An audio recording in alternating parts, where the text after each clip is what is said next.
humain réfléchit et s'adapte. Le confinement n'était pas nécessaire.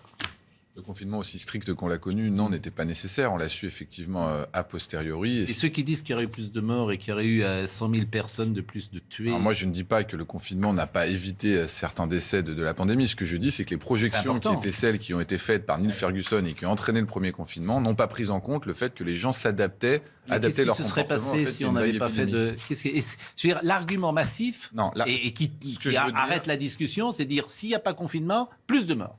C'est pas nécessairement vrai. Et comment on peut le savoir ? On le sait parce qu'on a étudié les réactions des différents pays aux différentes vagues épidémiques et on n'a pas l'impression que les confinements extrêmement stricts aient fait beaucoup moins de morts que les mesures beaucoup plus légères comme dans d'autres pays. Donc aujourd'hui, on le sait, on aurait pu se limiter à un certain nombre de mesures sans avoir recours à ces confinements qui étaient quasiment des conditions carcérales et ne pas avoir beaucoup plus de morts que ce qu'on a eu avec la stratégie française. Il aurait fallu en être sûr.